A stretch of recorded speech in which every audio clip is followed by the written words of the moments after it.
Ikan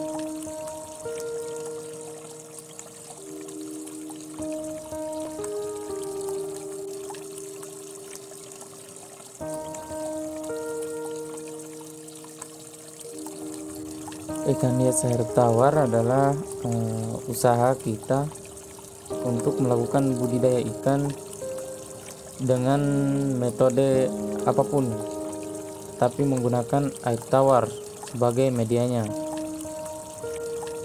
Atas dasar media yang kita gunakan yaitu air, maka akan terdapat banyak kendala yang akan kita jumpai di dalam budidaya kita. Maksud dan tujuan saya kali ini adalah untuk menjelaskan tentang pengaruh dari hard bubble atau busa atau gelembung yang berada pada dasar akuarium ini, dan alga silk atau lumut yang tumbuh pada akuarium. Itu semua bertujuan untuk meningkatkan wawasan kita para peternak atau para penghobi budidaya ikan hias agar lebih mudah dan mengurangi kerugian.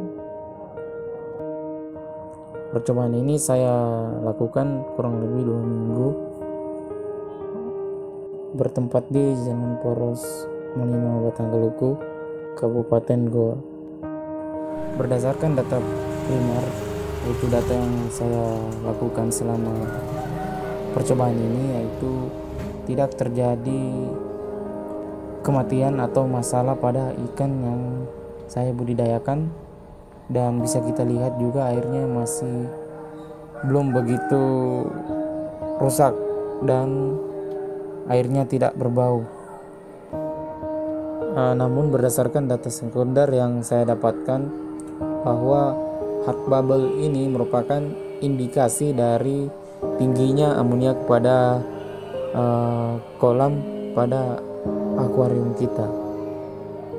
Dan tentunya hal ini harus kita wanti-wanti, mengingat amoniak itu merupakan salah satu hal yang tidak menguntungkan dalam budidaya ikan kita karena dapat meracuni ikan yang kita pelihara.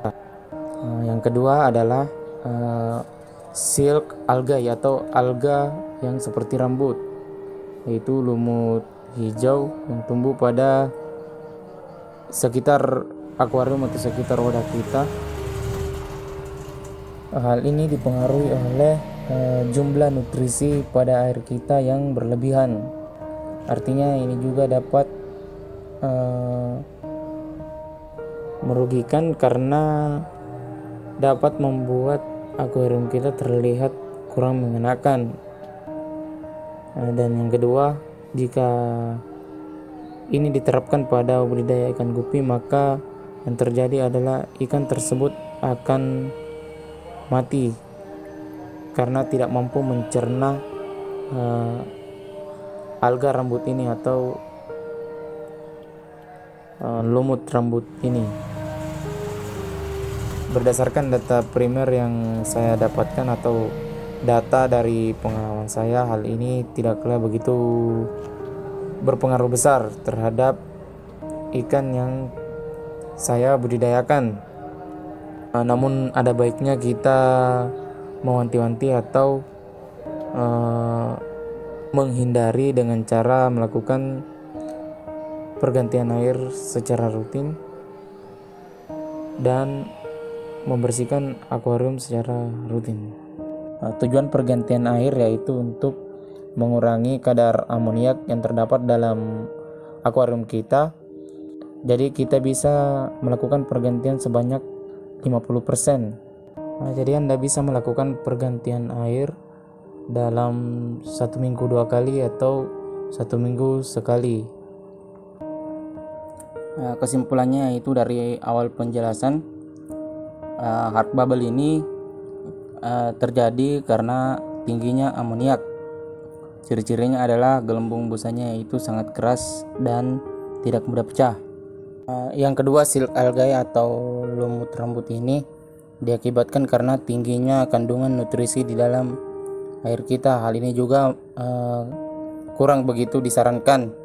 Jadi berdasarkan dua parameter ini, silakan teman-teman tentukan sendiri.